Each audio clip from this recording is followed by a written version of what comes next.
A nossa leitora da noite, pastora Rosângela Mapa. Seja bem-vinda pelo convite.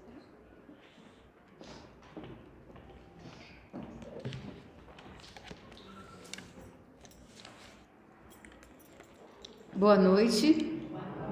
Graça e paz. Tudo bem com vocês? Muito obrigada, Claudina. Tá. É com bastante alegria no nosso coração que viemos aqui atender um convite, né? Para estarmos compartilhando a palavra do nosso Deus. Eu trouxe comigo ali as nossas irmãs Jane, Cláudia e o Johnny, esposo da Cláudia, que são nossos intercessores, né, na nossa igreja, e vieram para estar conosco aqui também, sendo servido na mesa do Senhor. Desde o momento que nós saímos da nossa casa e viemos à casa de Deus, nós temos aquela expectativa de que não sairemos vazios, porque a palavra do Senhor nos preenche, porque a palavra do Senhor nos cura, nos restaura. A palavra do Senhor faz toda a diferença na nossa vida. É só olhar o antes e o depois, né? E hoje com esse tema tão maravilhoso que tem tudo a ver com o que nós já fazemos, que fala sobre somos todas vocacionadas.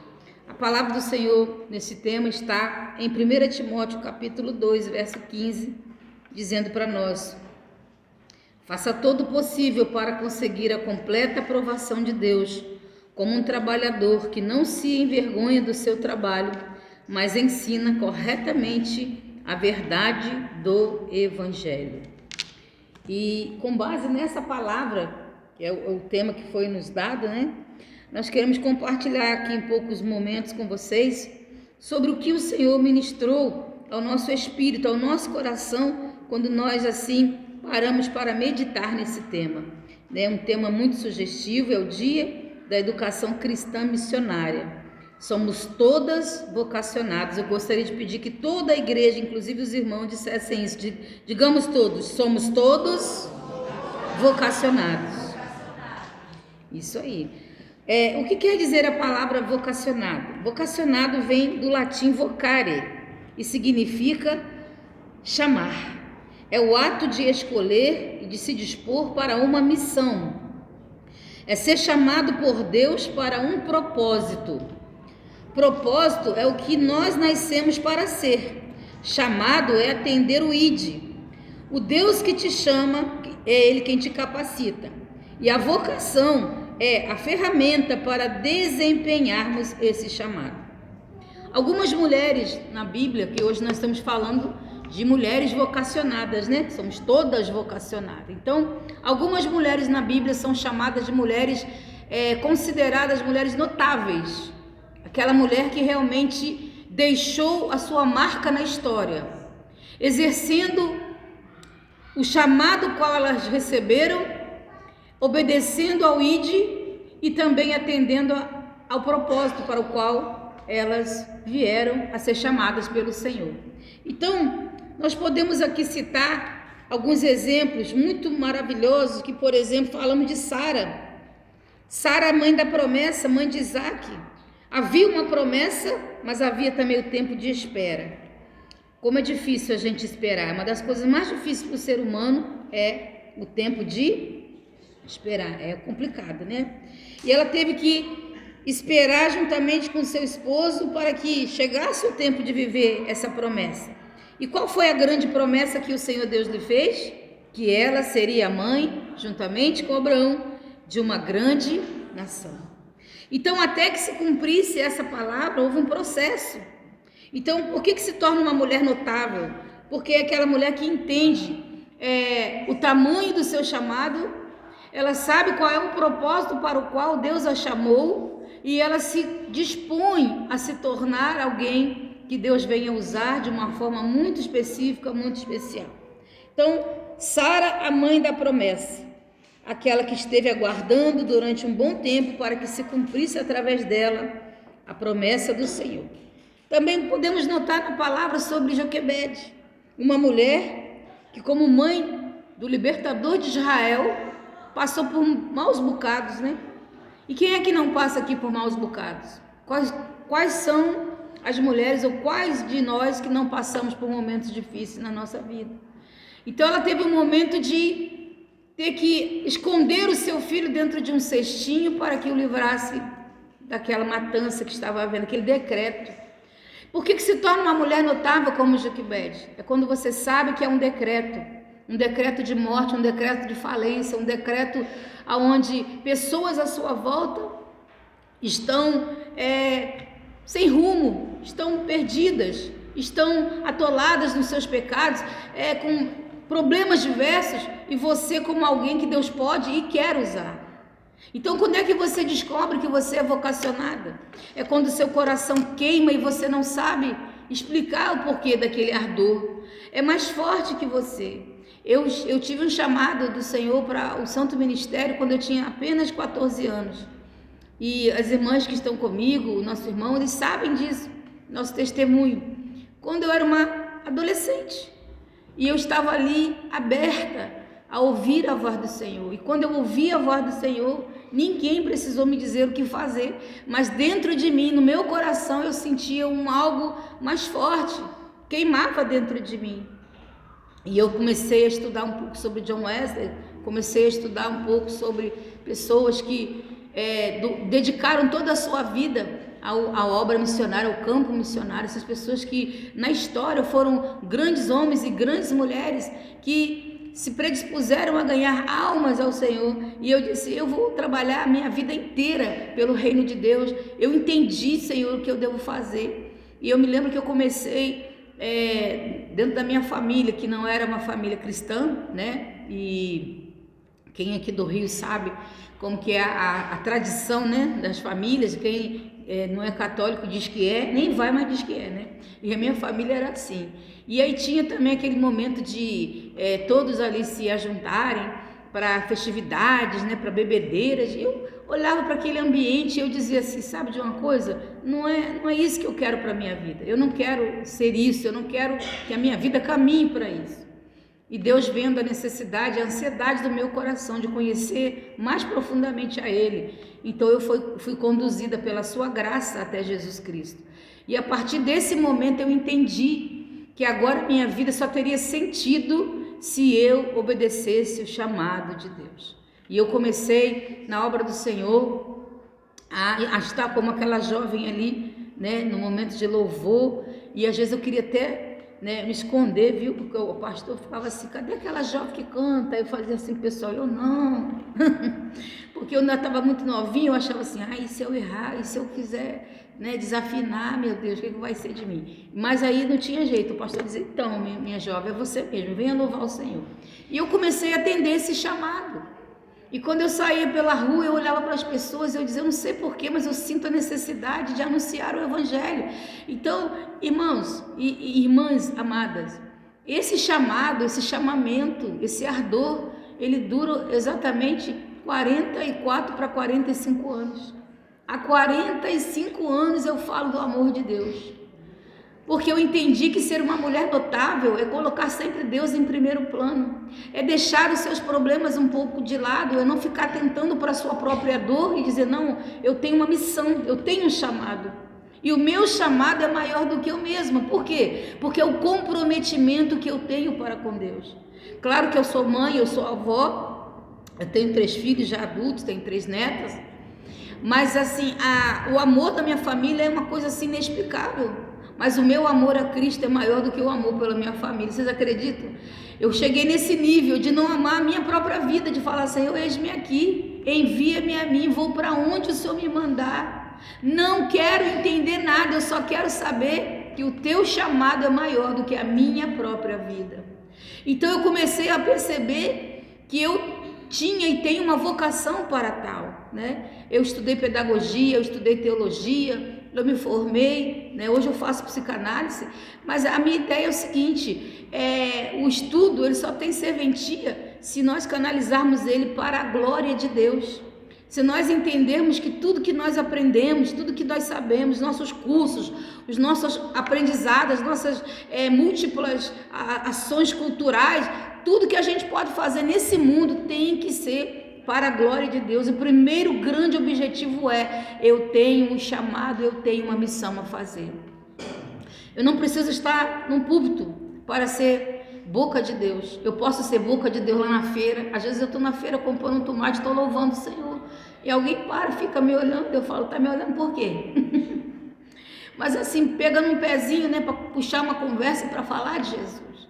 Hoje eu tive a oportunidade de estar em família, né? Uma parte da minha família mora aqui, outra parte mora no Espírito Santo.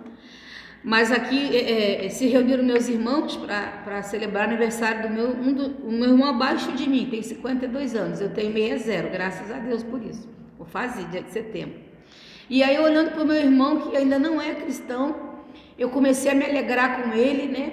Agradeci a Deus pela vida dele e tudo, mas falei de Jesus para ele. Ele é tenente do BOPE, ele é uma pessoa de patente.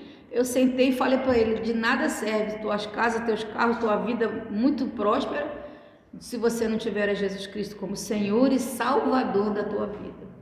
Então, quando você é uma mulher notável, você entende isso, que você tem que falar do amor do Senhor na sua casa, na escola, na faculdade, no grupo de amigas, no grupo do Zap.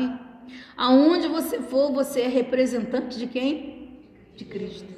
Não tem uma missão maior e melhor do que essa. Você é representante de Cristo, você é responsável de estar entre os seus como luz que resplandece nas trevas.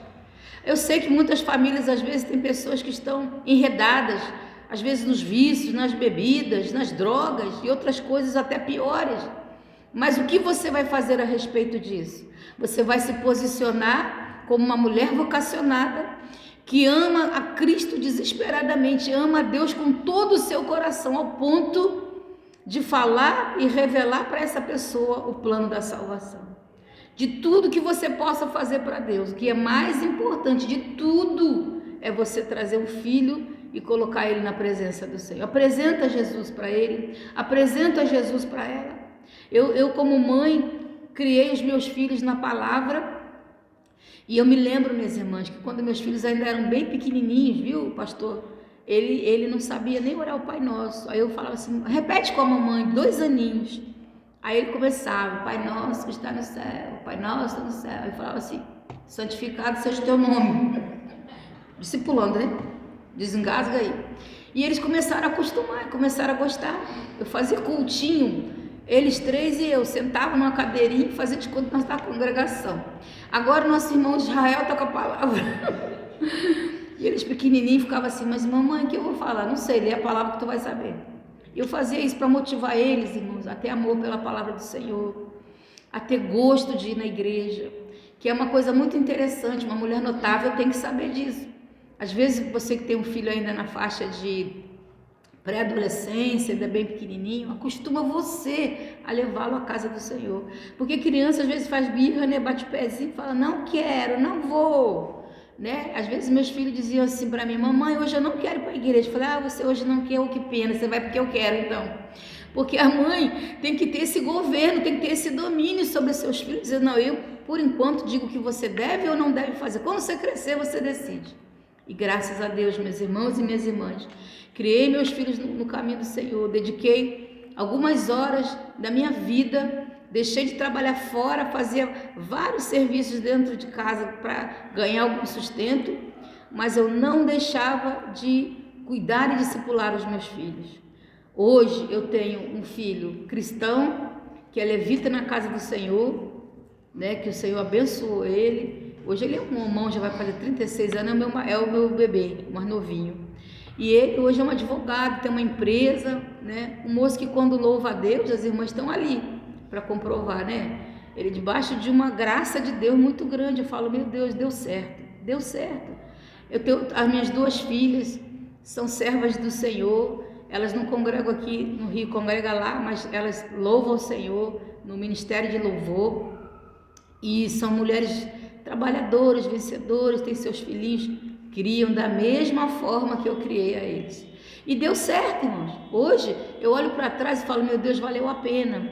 Que a gente hoje com a internet, né, não no nosso caso aqui, mas tem muita gente que entrega um celular na vida do filho e deixa o filho solto. Gente, isso é um perigo muito grande, não é?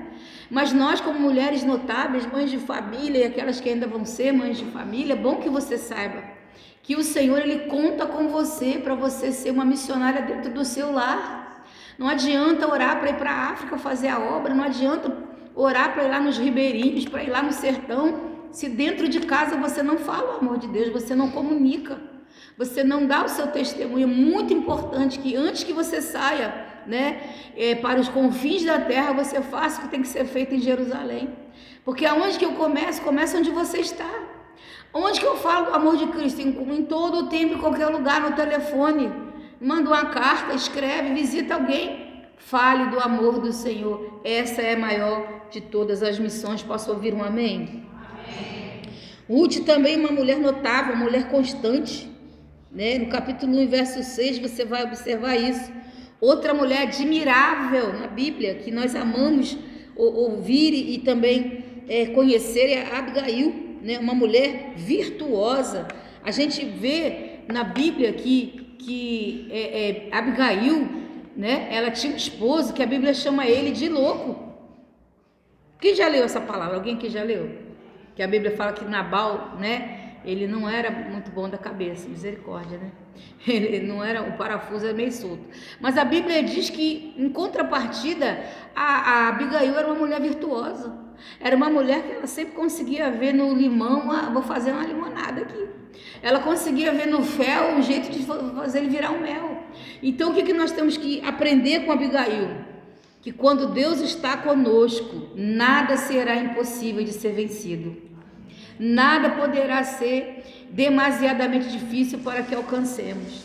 Não podemos ver causas perdidas, não podemos perder a esperança em pessoas. Fulano não presta, fulano não vale nada, fulano não adianta. Adianta, intercede, clame, seja constante na sua vida, na sua fé, e você vai ver o fruto das suas orações, você vai ver o fruto do seu esforço como uma mulher notável. E já quase encerrando, compartilhando aqui com vocês um pouquinho sobre a Esther, uma mulher que foi dedicada, inclusive, no jejum e na oração, que é muito importante nós, como mulheres vocacionadas, entendermos, discernirmos o nosso chamado e praticarmos a oração e também o jejum, que é a separação para Deus em santificação e abstenção de alimentos. Então, o jejum e a oração são ferramentas fundamentais.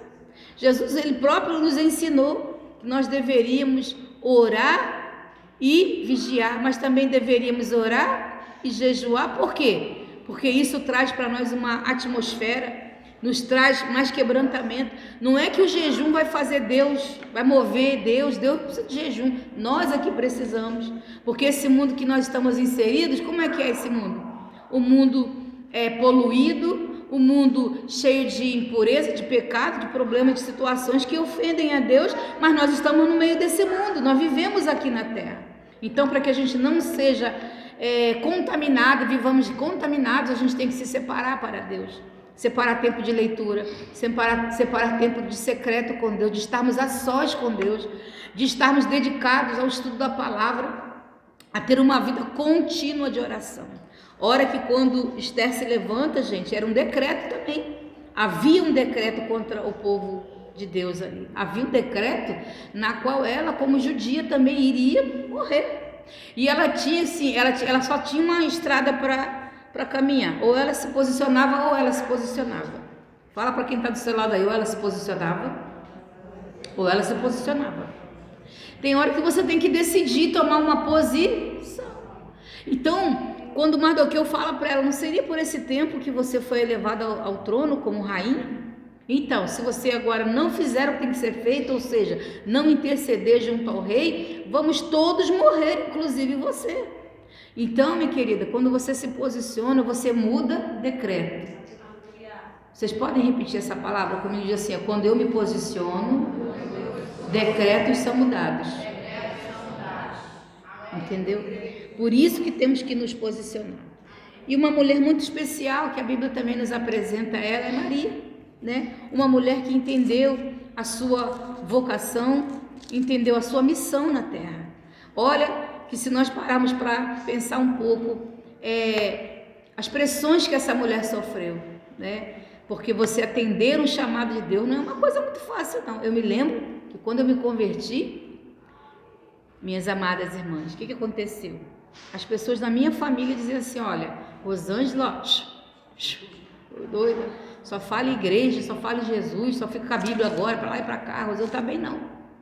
Eu escutava aquilo direto, e eles se reuniam para fazer farra, para fazer festa, vem Rosângela, toma aqui uma biritinha, né, e tal. Eu falei, não faço mais parte, não quero não. Era assim. Aí eu dizia assim, meu Deus, está nas suas mãos. Tenha misericórdia, né, das pessoas que pensam isso de nós e de mim.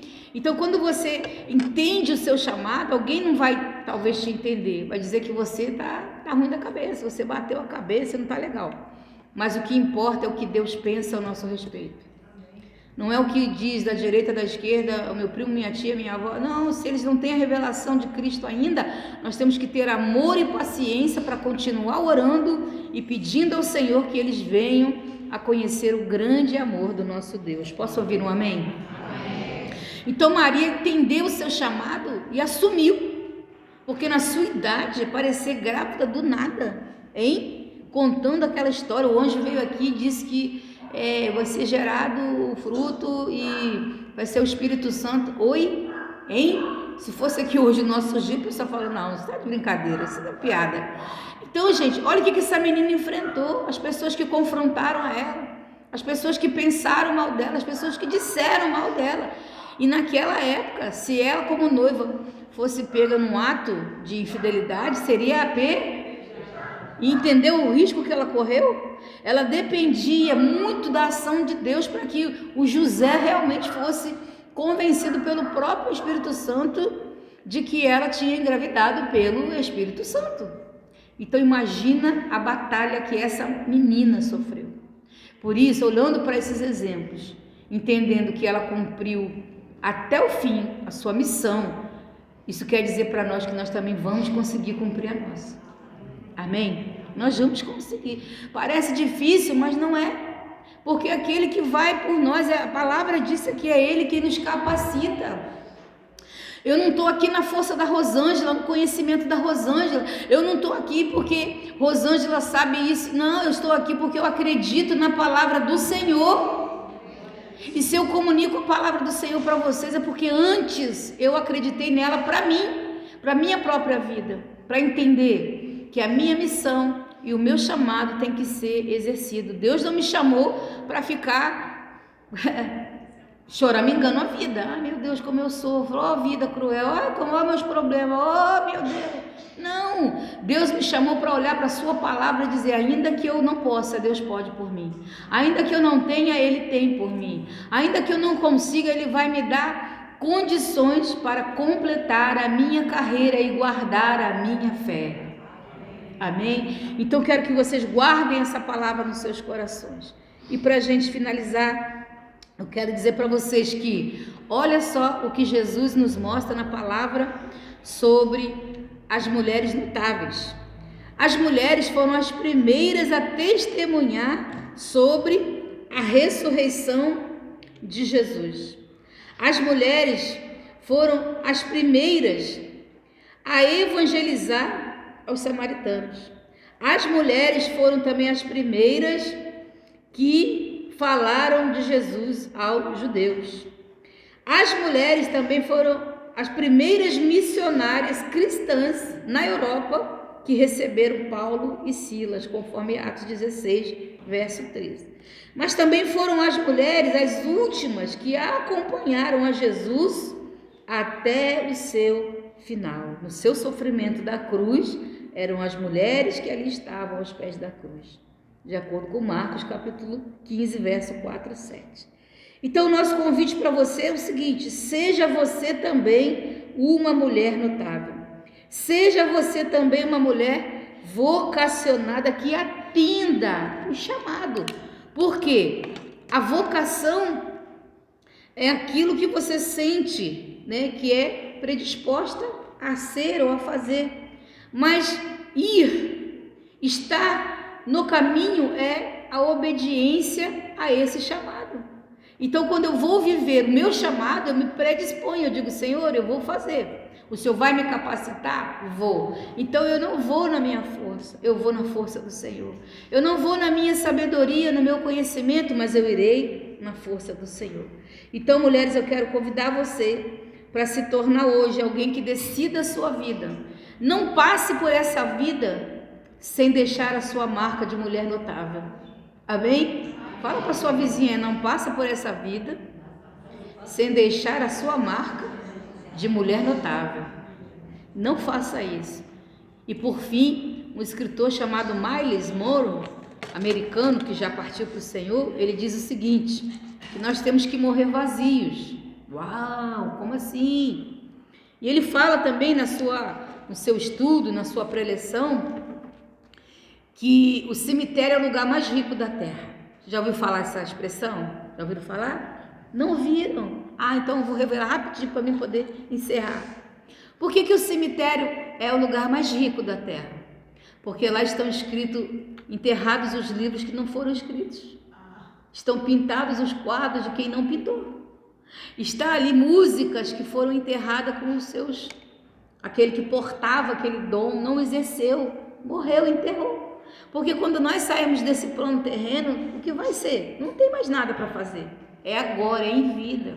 Então, quando ele diz que o cemitério é o lugar mais rico, é porque lá estão grandes talentos que foram enterrados com seus grandes talentos. Por isso que hoje, irmãos, na véspera dos meus 60 anos, eu decidi, viu, Cláudio e Johnny e Jane? Eu decidi, eu vou terminar meu curso de psicanálise, vou começar um outro curso, vou escrever um livro, já estou escrevendo um livro, viu? E esse livro vai falar sobre essas mulheres incríveis. Seja você também uma mulher incrível, uma mulher notável. Esse é o tema do nosso livro. Então, eu já estou com todas essas inspirações, dizendo, Senhor, me dê vida, me dê saúde, para que eu possa fazer isso, porque eu não quero ser enterrada cheio, eu vou ser enterrada vazia, e tudo de bom que Deus me der, eu vou derramar nessa terra, e alguém vai beber dessas águas e vai absorver desses talentos que o Senhor nos deu. Que Deus abençoe a todos em nome de Jesus. Amém.